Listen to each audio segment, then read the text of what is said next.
And we are back. So we ended up the last video talking about how Cecil Rhodes, who was a British entrepreneur, he was a British miner, he wanted to make his money, okay? He creates the De Beers Company, he creates the British South African Company, and he is trying to amass power, he's trying to amass wealth in Southern Africa. Now, his goal is he wants to go invade these newly created Dutch republics. I believe their name was Transvaal and the Orange Free State.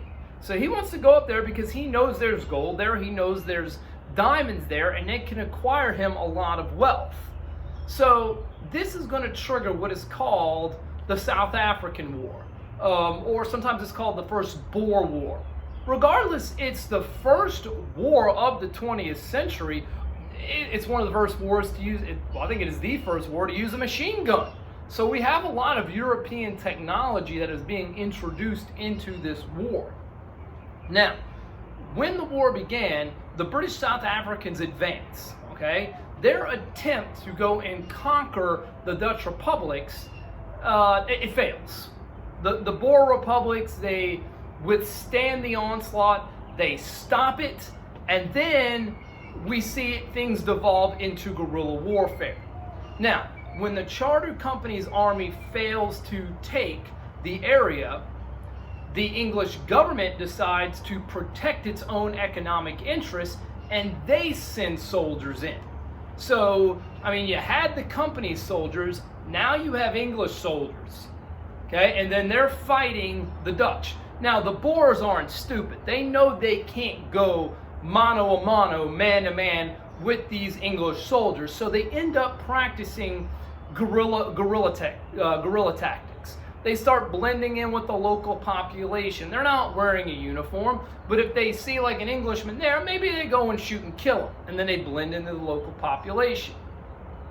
Here's where things get a little bit more harsh. In order to determine who's a soldier, who's a civilian, they start, when I say they, the English, start putting these Boers, especially the women and children, in concentration camps. They're separating them out in order to find out who the rebels are. Now look, I don't want you to confuse the concentration camps in Nazi Germany with the concentration camps in Southern Africa. Okay? One was eventually designed to kill Jews. The other one was just like a holding pen that says, you know, we're going to like try to figure out who the guys that are killing us.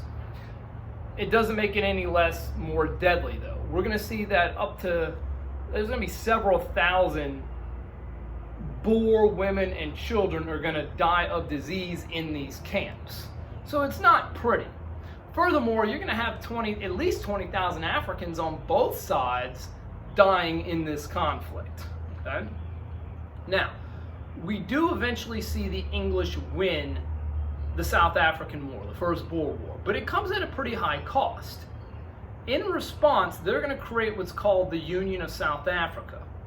And this is what gets pretty interesting, okay? The Union of South Africa is going to be a dominion of the British Empire. Very similar to what Canada is, where they essentially, domestically, they run their own country. They have autonomy. Now, a lot of times they're folded into the foreign policy of England, but they pretty much do whatever they want. So we're going to see that now with the Union of South Africa, the Boers and the English settlers are going to start coming together because they need to suppress the Bantu populations. Okay? In very simple words, you know, the white people of England, the white people of the Dutch settlers, they're coming together to suppress the native black populations, okay?